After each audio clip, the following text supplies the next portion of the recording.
या बातमीपत्राचे प्रायोजक आहेत A1 collection and cloth centre, Begampeth, Solapur. Solapur सकल मराठा समाजाच्या वतीने जिल्हा प्रशासनाला निवेदन देण्यात येऊन 10% मराठा आरक्षणामध्ये आढळलेल्या गंभीर त्रुटी याबाबत मार्ग काढण्याच्या सूचना करण्यात आल्या आहेत। शासनाने 20 फेब्रुवारी 2024 रोजी विधिमंडळात लागू केलेल्या 10% मराठा आरक्षणामध्ये SC/BC शिक्षण व शासकीय नोकरीमध्ये हे आरक्षण लागू केले, परंतु आता नीटची प्रवेश प्रक्रिया, वैद्यकीय महाविद्यालयाची प्रवेश प्रक्रिया चालू आहे। फॉर्म भरण्याची शेवटची तारीख 9 मार्च आहे। त्यामध्ये महाराष्ट्र राज्यात 10% आरक्षणाचा मराठी विद्यार्थी व विद्यार्थिनींना लाभ मिळत नाही, ही अतिशय निषेधार्थ बाब आहे। तसेच 5 मार्च पासून 31 मार्च पर्यंत पोलीस भरतीची प्रक्रिया राज्य शासनाने लागू केली आहे। या प्रक्रियेमध्ये 10% मराठा आरक्षण लागू केलंय। SC/BC चे प्रमाणपत्र काढण्याचा कालावधी 12 दिवसाचा आहे। तसेच नॉन क्रिमिलियरचं प्रमाणपत्र काढण्याचा कालावधी हा देखील किचकट आणि वेळखाऊ आहे। त्यामुळे पोलीस भरती होणाऱ्या तरुणांना शासनाने भरती प्रक्रियेमध्ये वेळ वाढवून द्यावा व या गंभीर विषयाकडे लक्ष द्यावं अशी मागणी करण्यात आली आहे।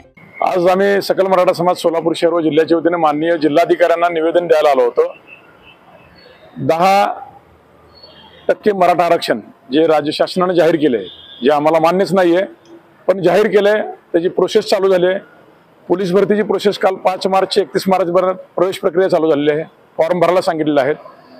आता नीटची एक्झाम जे वैद्यकीय महाविद्यालयामध्ये प्रवेश प्रक्रियेची ती पण चालू झाली आहे। नीटची एक्झामची 10% आरक्षण नीटच्या परीक्षेला ठेवलेलं नाही आणि पोलीस भरतीमध्ये 10% आरक्षण ठेवलं असून त्याचे प्रमाणपत्र वितरित करा म्हणून कुठल्याही तहसीलला अजून आदेश आलेले नाहीत।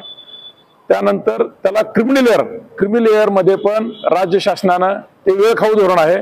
31 मार्चची मुदत त्याला नाही सापडणार, विद्यार्थी त्या परीक्षेला बसू शकणार नाहीत। आणि सगळ्यात मोठं दुर्दैव असं आहे की मराठ्यांना EWS आरक्षण बंद केले।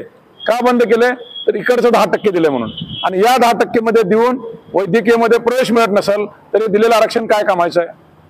त्यानंतर 10% आरक्षणामध्ये पोलीस भरतीमध्ये पण अजून प्रमाणपत्र वाटप नाहीये, अजून नॉन क्रिमिलियरचं आम्हाला सर्टिफिकेट मिळत नाहीये आणि ह्याने 31 मार्च शेवटची तारीख दिलेली आहे।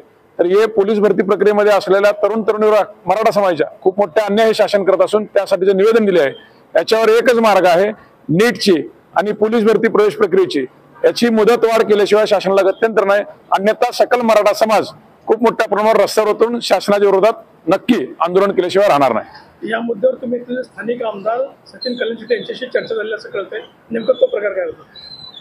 परवा एका वृत्तपत्राच्या वर्धापन दिनी आमदार सचिन दादा कल्याणशेट्टी भेटले होते। त्यांच्या कानावर हा विषय घातला, त्यांनी कलेक्टर साहेबांना हा विषय सांगितला, त्यांचं गांभीर्य लक्षात आलं।